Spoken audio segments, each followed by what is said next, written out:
I think these have to be one of my favorite mushrooms. Let me know down below what your favorite mushrooms are. I'm so excited because I finally found some local lion's mane mushroom. As you can see, the lion's mane mushroom has sort of a fluffy, hairy exterior, kind of like a lion's mane. These mushrooms have very minimal smell, but they are packed with immune support, cognitive support.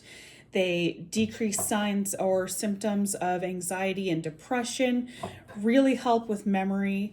They're just such healthy mushrooms. And to cook them up, I really just slice them up, fry them up, don't do anything fancy.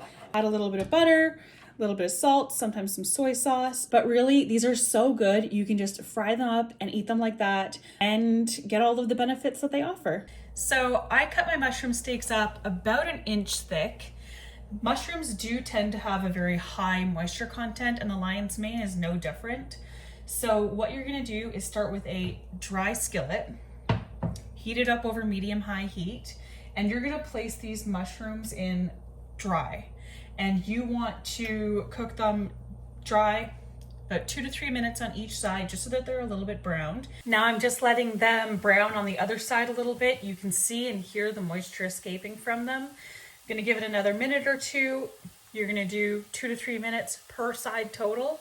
And then I'm gonna add some butter, a little bit of salt, maybe some soy sauce. I haven't decided yet. You're now left with these nifty little steaks. They are so good. Some people dip them in stuff. I really just like them fried up with butter and salt, and they're so good for you.